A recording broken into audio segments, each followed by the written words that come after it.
2012 оны 5 дугаар сар Парис хот хятад залуу оюутан эмэгтэй болон түүний нөхөр гинэт алга болжээ. Тэдний амьдарч байсан байр нам гүн болж хоосорсон байв. Хамт байсан нэрээ хүүхэд нь хүртэл хамт алга болсон байлаа. Энгийн нэг асрагч үлсэлсэн явдал хэдхэн хоногийн дотор хятад Францыг чичралсан аимшиг дадлагын хэрэг болж хуурсан юм. Буруу хүнд итгэх нь ямар аюултай гэдгийн хариу энэ харанхуй түүхийн цаана нүгдэж байна.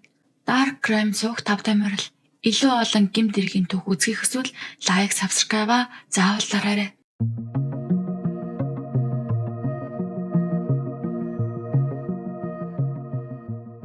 1987 онд Ванин гэдэг охин Хятадын Ляньян мужийн Шинэн хотод жирийн ажилчийн айлд төрсөн.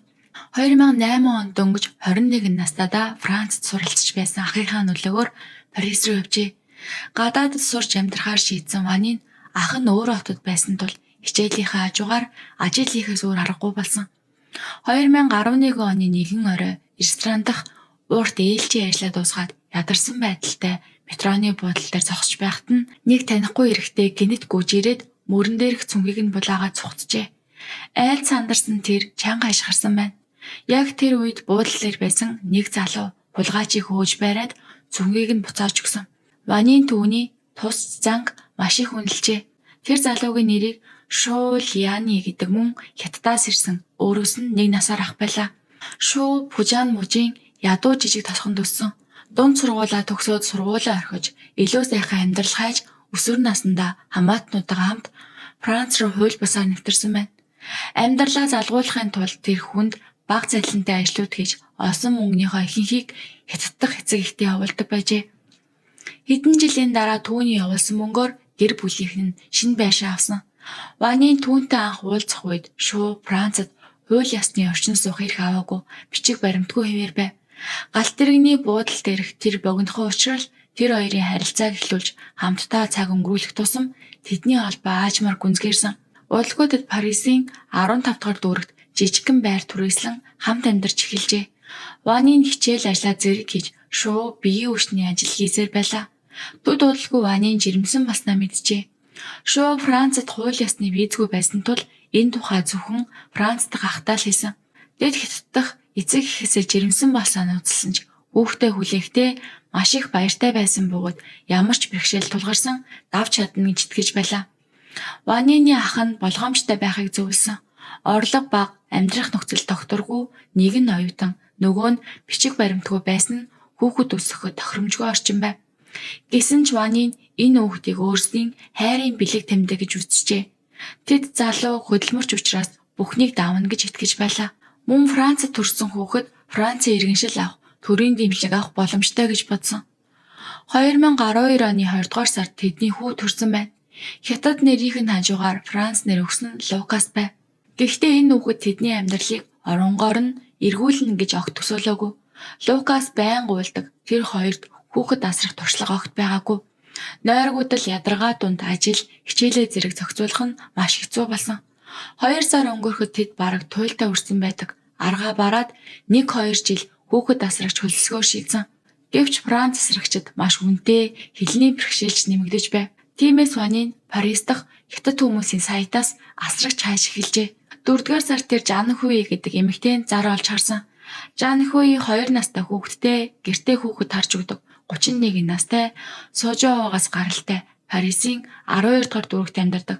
Францад хууль ёсны орчин суух хэрэгтэй, Францыг сайн мэддэг, хүүхэд асрах туршлагатай гэж бичсэн байв. Ванин маш их баярлаж Жанхуй төгс сонголт мэт санагджээ.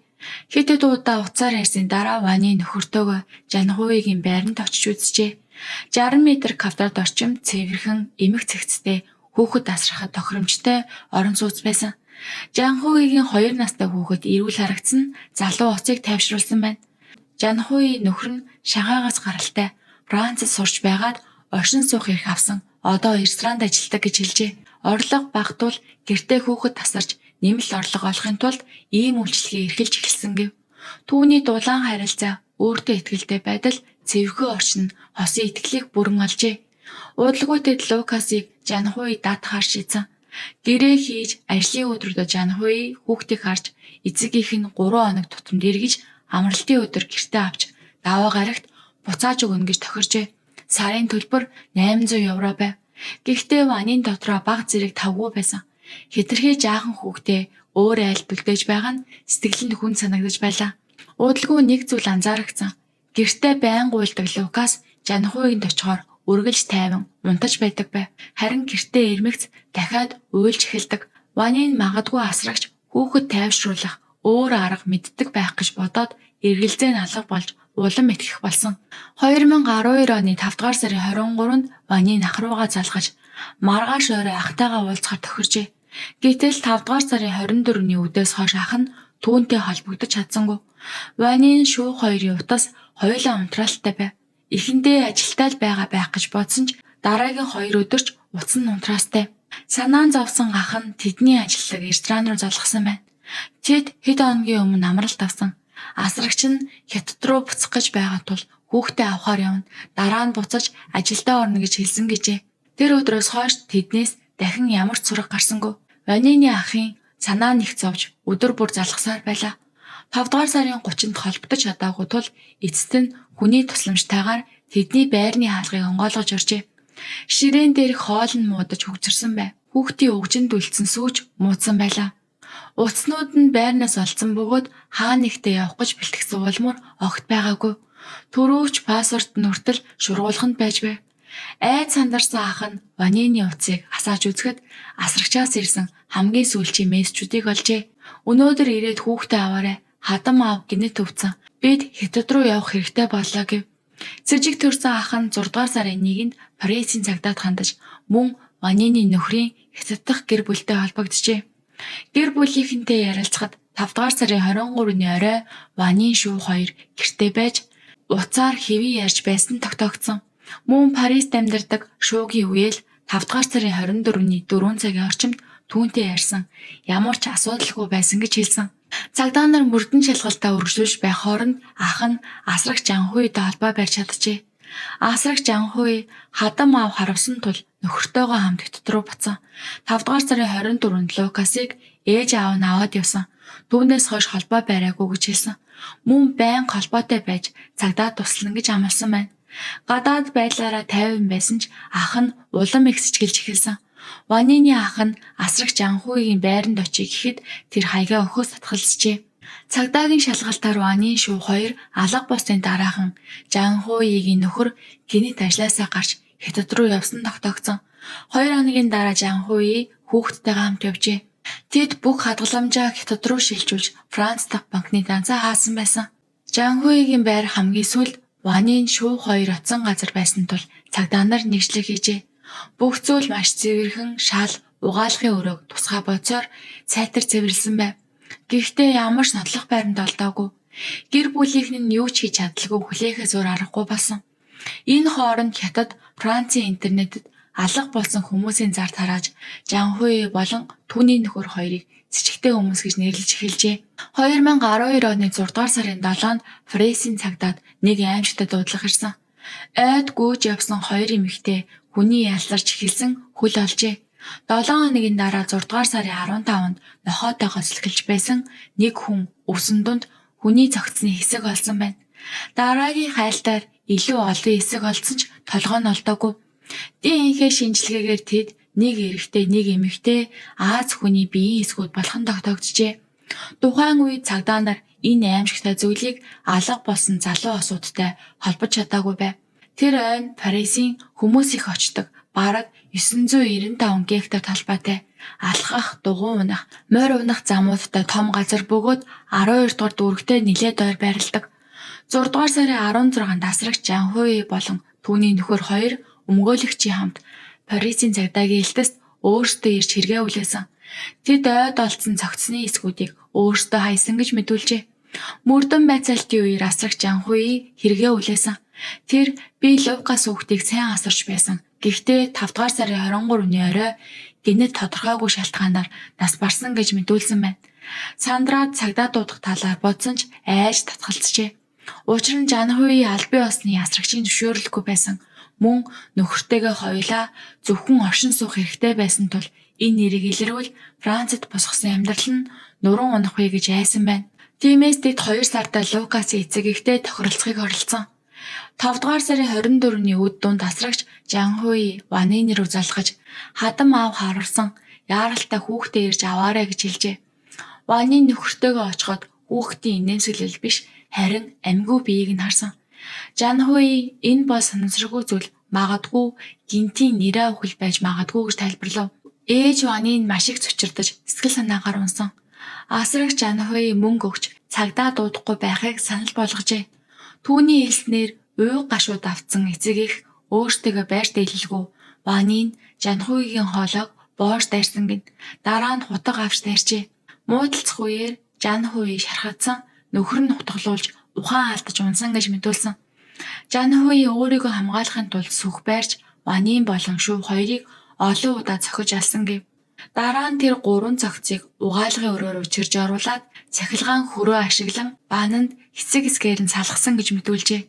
Дараа нь Лукас хүүхдийн цогцыг бусад хэсгүүдтэй хамт хогийн савнд хайсан. Харин нөхөр нь ухаан орсны дараа хамтдаа ойроо явж Ванин шүүх хоёрын биеийн эсгүүдийг тараан хайсан гэв. Жанхуй хэргийг би ганцаараа хийсэн. Нөхөр маань бараг ухаангүй байсан. Зөвхөн дараа нь болсон явдлыг мэдээд цогц хаяхад тусалсан гэж мэдүүлсэн. Байр руугаа буцаж ирээд бүх уул мөрийг маш нарийн цэвэрлсэн. Бүр цусны үлдэгдэл байгаа эсхийг шалгахын тулд гэрэл хүртэл худалдаж авсан байна. Дараа нь тэд хүүхдээ аваад хятад руу нисжээ. 2-7 хоногийн дараа Франц руу буцаж ирээд өөртөө хэрэгээ хүлээсэн. ДНХ шинжилгээгээр ойд олдсон цогцос Ванин болон шүүх хоёр их гэдг нь батлагдсан. Гэхдээ 2 сар гарантай Лукас хүүхдийн цогцос хизээж олдоогүй. Гэрч огт байгаагүй хохирогчд алидыг нас барсан. Харин Жанхуй болон түүний нөхөр хоёрын авсан шархыг хэн учруулсан тогтоодоогүй учраас яг юу болсон тодорхойгүй ивээр үлдсэн байдаг. Цагдаа нар тэд эмнэлэгт очисон хэсэг талаар ямар ч мэдээлэл ил болгоогүй. Энэ нэрийг Францад ялангуяа хятад иргэдийн дунд маш их шуугиан тарьсан. Жанхуй 150 см орчим өндөртэй байсан тул олон хүн ийм жижиг биетэй хүн 2 насанд хүрсэн хүнийг ганцаараа алж чирч чадна гэж үгэж эргэлзэж байлаа. 2013 онд Парисын цагдаа нар тухайн байранд хэргийн явцыг дахин шалгасан.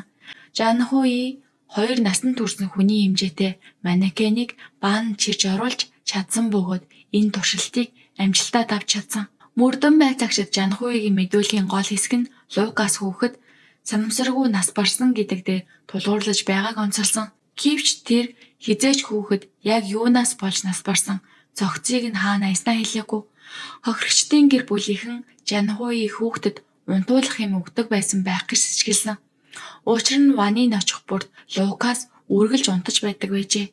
Гэхдээ зохиц олдоогүй учраас энэ таамаг батлагдаагүй. Энэ хэрэг 4 жилийн турш үргэлжилсэний эцэст 2016 оны 1 сард Парист шүүх хурал болсон. Тэр үед 34 настай асрагч Жанхуй болон түүний нөхөр хоёр тусдаа өмгөөлөгчтэй шүүхэд оролцжээ. Жанхуй 2 хүний хөнөөж зохицыг хэсгэлсэн гэдгээ хүлээн зөвшөөрөөд уйлан байж би амьд байгаа наац биш. Ингэж амьдрах нь жинхэнэ там гэж хэлсэн. Хажууд нь суусан нөхөр нь шүүхийн турш уйлж бидний туулсан азгүй явдлуудыг ойлгож өгөөч. Бид үнэхээр харамсаж байна гэж хэлжээ.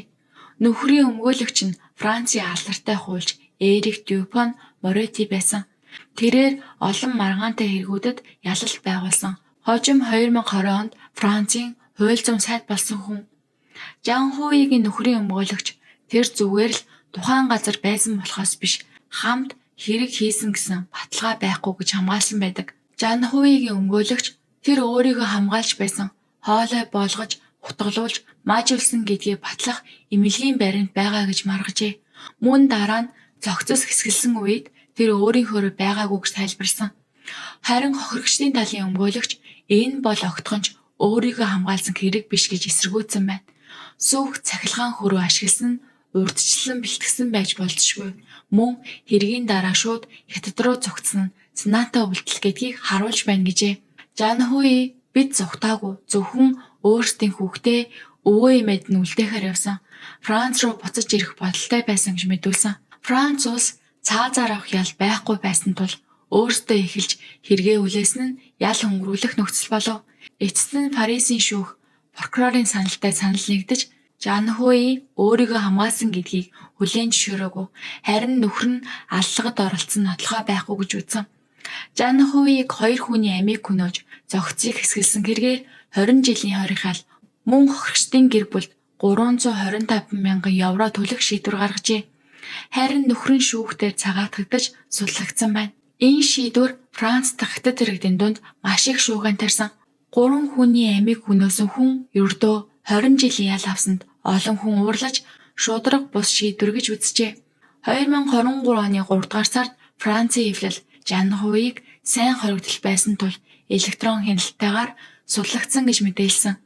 Тэр 2012 оны 6 дугаар сарын 19-ноос хойш хоригдож байсан бөгөөд бүх боломжит ял хөнгөлөлтийг авсан байна. 2017 оноос хойш тэр 21 удаа түр гарч байсан бөгөөд шашны байгууллагын тусламж авч байжээ. Хоригдож байх хугацаанд тэр талах нарийн бовны мэргэжлийн үнэлэх авч хохирогчдын гэр бүл 3500 евро төлсөн гэмшлийн илрэл гэж үзсэн. Гэхдээ Францын хяналтын байгууллага түүний мэдүүлэг тогтворгүй, зөрчилтэй, хэтэрхий хиймэл, заримдаа долгоноор эсвэл бардам мэт харагддаг гэж дүгнсэн байна. Тэр бүр би Лукас хүүхдийг эцэг эхээс нь хамгаалахын тулд алсан гэж мэдэгдэж, эцгийг нь гэмт хэргийн бүлэглэлтэй холбоотой байсан гэж хүртэл хэлсэн. 2021 онд шинжээчид энэ мэдэгдлийг үндэслэлгүй гэж үзсэн ч дахин хэрэг үйлдэх эрсдэл бага гэж дүгнжээ.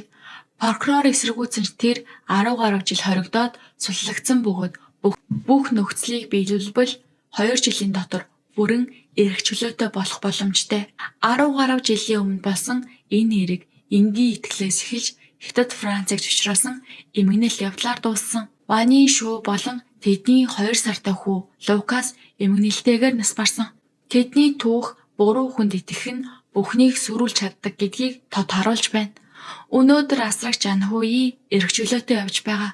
3 хүний ам өргөцсөн байхад ердөө 10 гаруй жилийн ял. Энэ нь хууль үнэхээр нийгмийг хамгаалж байсан уу? Эсвэл заримдаа гэмт хэрэгтнийг хамгаалдаг юм уу гэсэн асуултыг төрүүлдэг. Хууль гэмт хэрэгтэнд өршөөл үзүүлээд хохирогчдод шударга ёс авчиж чадахгүй бол шударга ёс гэдэг үг хоосон сонсогдно. Энэ нэрийг олон маргаан уур бухимдлыг төрүүлсэн бөгөөд ялангуяа гадаадад амьдарч байгаа хүмүүсийн хувьд аюулгүй байдлыг хизээж тоомжиргүй орхиж болохгүй гэдгийг сануулсан. Та энэ нэргийн талаар юу гэж бодож байна вэ? Доор сэтгэл хэсэгт хүлдээгээрэй. За ингээ өнөөдрийн бичлэг манай өрөө дуусаж байна. Та бүхэн дараагийн бичлэгээ үзхийг хүсвэл лайк, сабаа заавал дараад өгөөрэй.